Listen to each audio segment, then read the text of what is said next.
Hello, hello.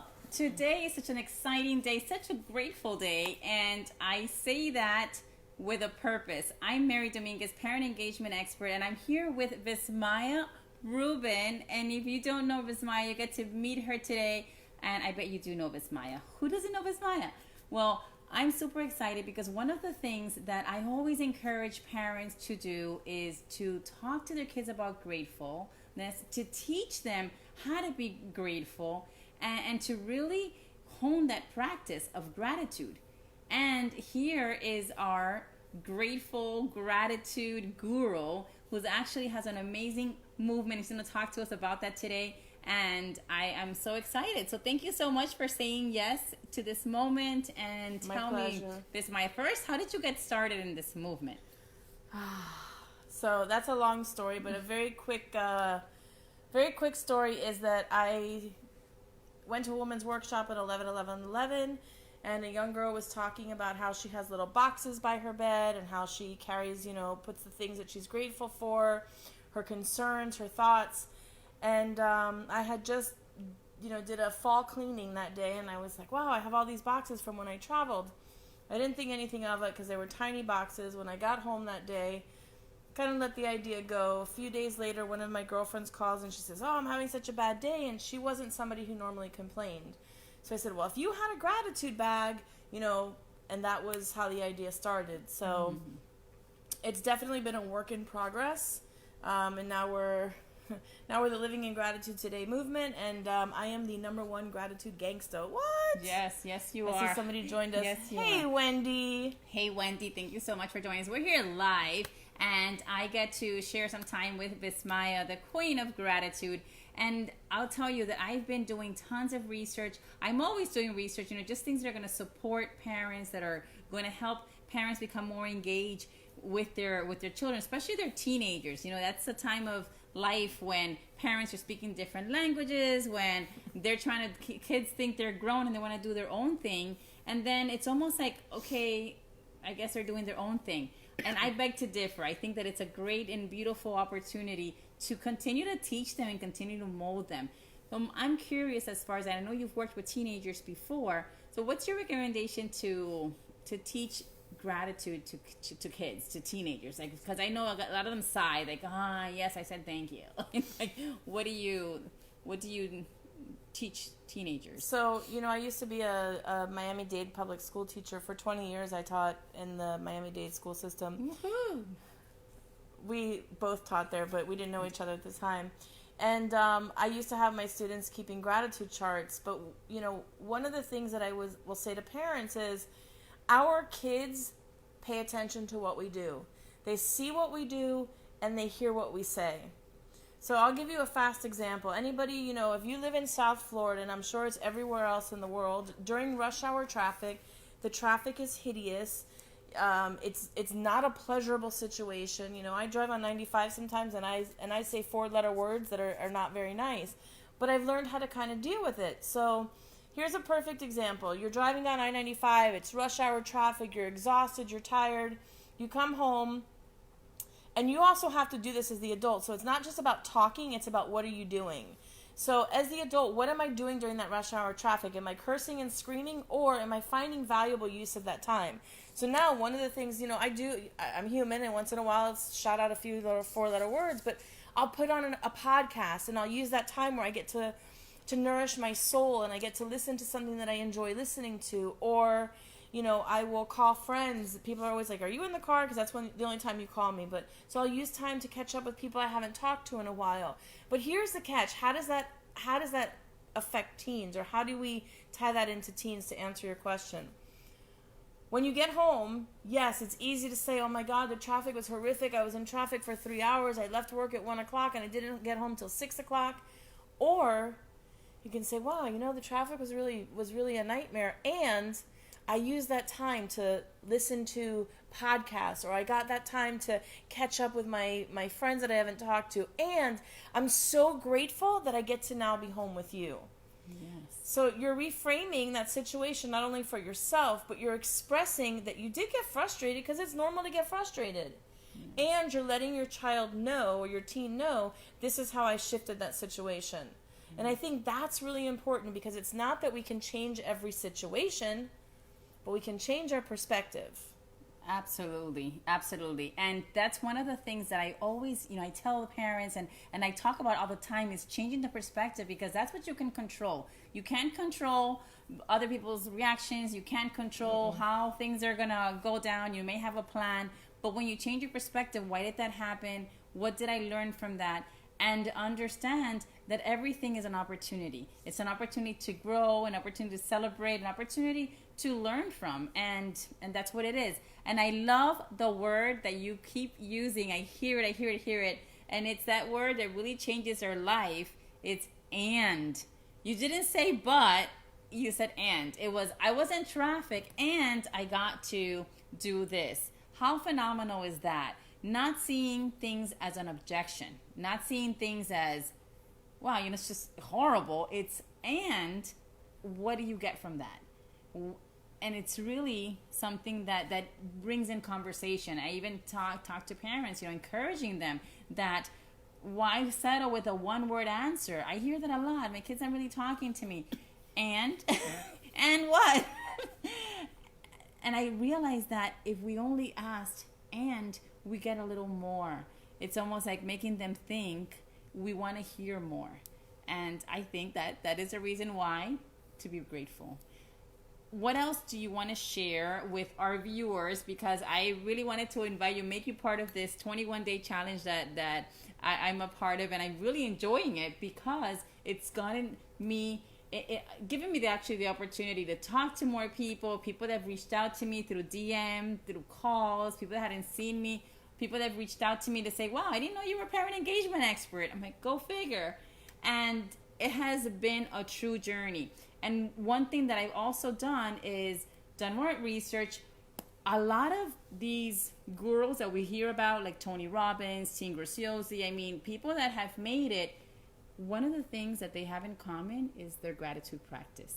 What is one gratitude practice that you do? Do you do it in the morning? Is it, I know it's constant, I'm sure, but how do you start in just being very conscious about gratitude? So I think we just said something right there. When we talked about reframing, that is a gratitude practice, right? It's teaching us to find the joy in, not the joy, because who really wants to drive in traffic, but it teaches us to find the lessons, or to shift that situation. And I see some of our friends are on there. Hi, Ellen. Hi, Wendy. Hey. I see Susan is on there too. Susan Hi, is Susan. there. Susan is there. I didn't put on my glasses, so I'm like squinting. But I think it's also really important that, and I'll answer your question in a minute, but Yes. I wanted to say this. Again, it's important that we as parents, I'm not a parent, but I am an aunt, and I always ask my nephews, well, what's the best part of your day today? We don't have to use the word grateful necessarily, but what was the best part of your day today? And we give kids that opportunity to share with us what was the best part of our day. And we also get to share with them the best part of our day.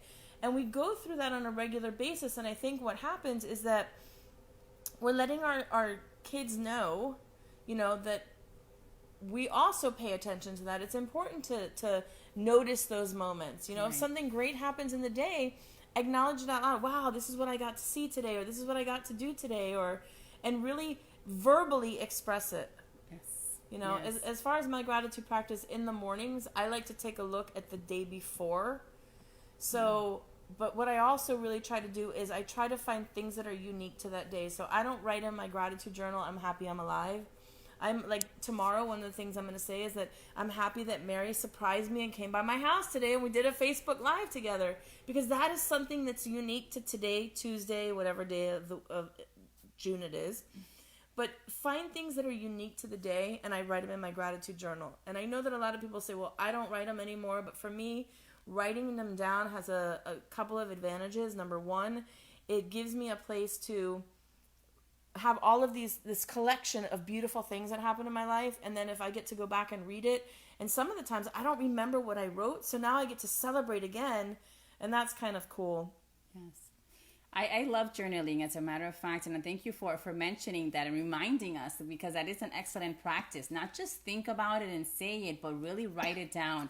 And even if you told your kids, you know what, just text me what you're grateful for when they're with you, just so they can have that practice. I wrote it down, and then later on, when they sit down next to their bed or so forth, they want to actually, and I really recommend having a journal to write it in, like use hand, but they can whip their phone out and say, look, these are the things that throughout the day I actually wrote down. My teacher didn't collect homework, or my mom made a great meal, or my friend called me. Those are things that they can actually write down, and it'll be right there, because we do forget. I found my journal from last year where I keep my journals, and I went back to the same date. I've been doing this for like 2 weeks, and a lot of the things are very similar, like my prayers, just things that I've been writing down and that I've been grateful for. And I said, thank you, because my husband, gave me flowers today, and I was like, oh, look at that, last year I got flowers this day, and I shared, and then he shows up with a gift, and it wasn't meant for it to be that, but I felt that joy. I could remember because I read it. So those journals, don't toss them. You want to keep them and collect. And I think you have journals too, right? Yes, you have journals, because I'm in your journal. One of the most delicious memories that even before I had a gratitude journal, I would use my gratitude bags. And I wrote down on a gratitude card one day, and I'll never forget this. It was 2013, and my uncle had Parkinson's. He's been gone for almost a year now. And right after my aunt died in June, I had a townhouse that, it was a couple months later, a townhouse that needed to be painted and fixed up because the tenant left and it was a hot mess. And I come over one day, and I walk into my house, and there's my uncle who has Parkinson's, with a 5-gallon can of paint and a ladder and paintbrushes. And I'm like, what are you doing? He's like, you need help, and I'm here to help you. Now, mind you, it was so powerful for me and so impactful, because he should not have been on a ladder. And, this was still when he was able to do some things, but he really should not have been on a ladder. But it was important enough for him to want to help me. And because I had that written down, I totally forgot about that until I went back and read some of my gratitude cards. I had completely forgotten about that, because that was a crazy, couple of months when I was trying to get the house fixed and get a new renter.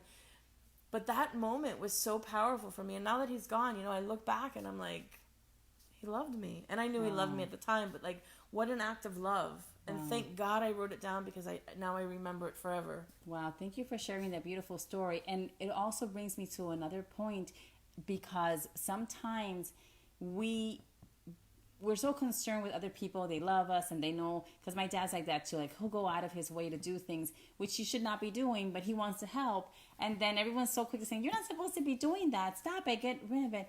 And we rob them from that opportunity to just say, you know what? Thank you so much. You're really, I get that you're trying to help me, and I'm so grateful.